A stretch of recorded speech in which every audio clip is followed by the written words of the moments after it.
Assalomu alaykum. Men Ahmedov Islombek, farmatsiya yo'nalishi 2-kurs talabasiman va menga analitik kimyo fanidan natriy kationini organizmdagi ahamiyati va tibbiyotda qo'llanilishi va dori vositalari tarkibida sifat hamda miqdorini aniqlash degan mavzu tushibdi. Bugun shu haqida gaplashamiz. Elementi bu natriy atomining bir elektronni yo'qotishdan hosil bo'lgan musbat zaryadli iondir. Uning kimyoviy xossalari, elektron konfiguratsiyasi, tabiatda tarqalishi va biologik ahamiyati ko'ra o'ziga xos xususiyatlarga ega. Xususiyatlari: zaryad bir musbat zaryadga ega.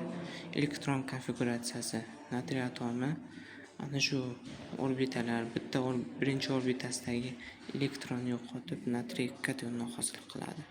Uning elektron konfiguratsiyasi ana shu orbitalar bo'lib, bu nion atomining elektron konfiguratsiyasiga tengdir.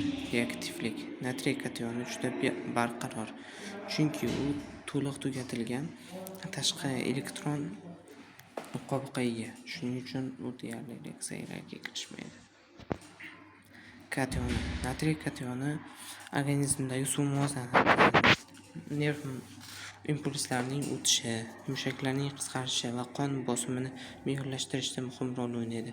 Tibbiyotda uni tomir ichiga yuborilgan fiziologik eritma tarkibida suv, elektrolit muvozanatini tiklashda hamda turli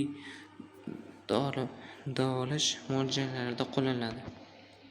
Usullari: dori vositalarida natriyning sifat va miqdorini aniqlash uchun esa elektron kimyoviy usullar, shu jumladan potensiometriya va neytron aktivatsion tahlil kabi usullardan qo'llaniladi.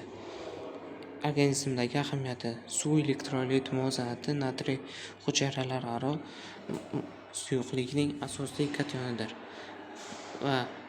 va tanadagi suv muvozanatini saqlab turishda kerak bo'ladi. Natriy impulslari: nerv to'qimalarida impuls hosil bo'lishi va tarqalishi uchun natriy ionlarining harakati zarur.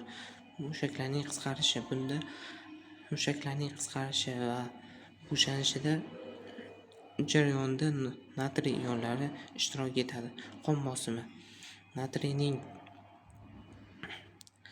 miqdori ko'p qon bosimini tartibga solishda muhim ahamiyatga ega. Tibbiyotda qo'llanilishi: fiziologik eritma: bunda tomir ichiga yuboriladigan natriy xlorid eritmasi organizmda suyuqlik va elektrolit balansi yo'qolganda suvsizlanishda, qon yo'qotishda va boshqa holatlarda qo'llaniladi. Suv elektrolit muvozanatini tiklash: bunda turli kasalliklar natijasida kelib chiqadigan suv elektrolit muvozanatini tiklashda qo'llaniladi. Muolajalar: ba'zi davolash muolajalarida natriyning muvozanatini me'yorga keltirishda kerak bo'ladi. Dori vositalarida sifat va miqdorini aniqlash: natriy ionlarining konsentratsiyasini aniqlash uchun natriy selektiv elektroddan foydalaniladigan elektrokimyoviy usul.